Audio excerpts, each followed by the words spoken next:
Joining us now is former IDF spokesman and senior fellow at the Foundation for the Defense of Democracies, retired Lieutenant Colonel Jonathan Conricus. Great to have you here. Do we know, Colonel, how many Palestinian prisoners Israel has agreed to release in exchange for the release of these hostages?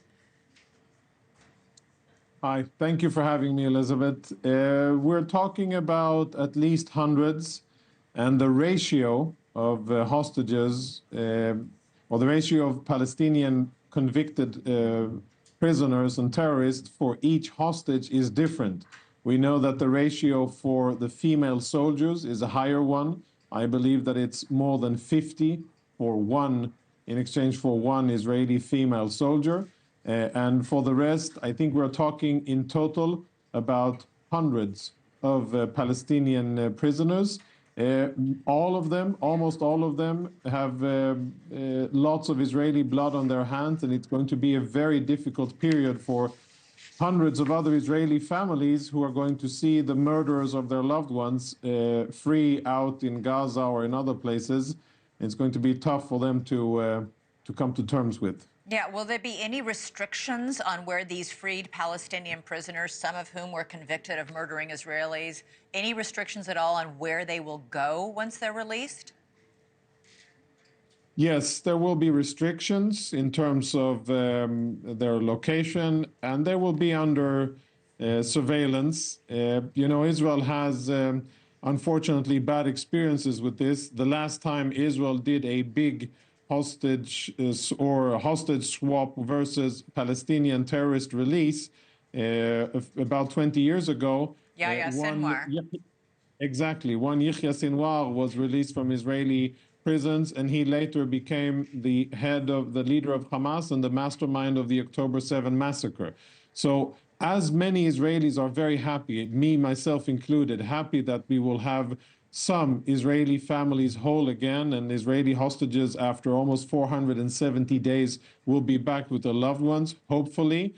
I cannot help but, there's a lot of bad parts to this deal as well. Murderers are going to be free. Hamas is still in power, and they will continue to rule the Gaza Strip. And what that means is that this isn't the end of the war. It's not an end to the conflict.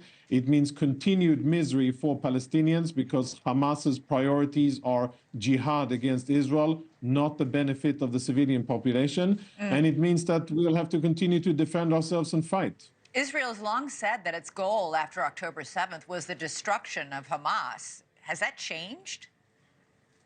No, officially it hasn't. And to be honest, Israel is falling short of achieving that very basic aim.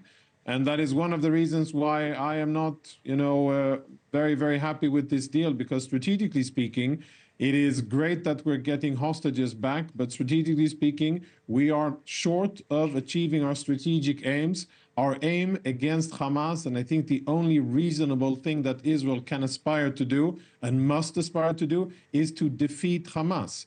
We cannot live alongside Hamas. We cannot allow that jihadi, murderous, barbaric organization to continue to exist, because their entire focus is to kill Jews and to annihilate Israel. And we will not forget that even for 1 minute.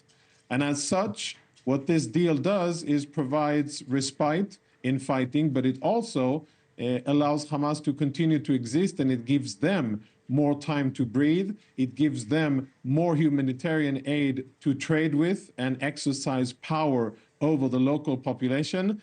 And in some extent, it extends the suffering. And that's why not a very good deal. And the very real question of who governs Hamas if the IDF is pulling out of Gaza under this deal, what's the vacuum left? Lieutenant Colonel Jonathan Conricus, always great to have you on the show. Appreciate you joining us.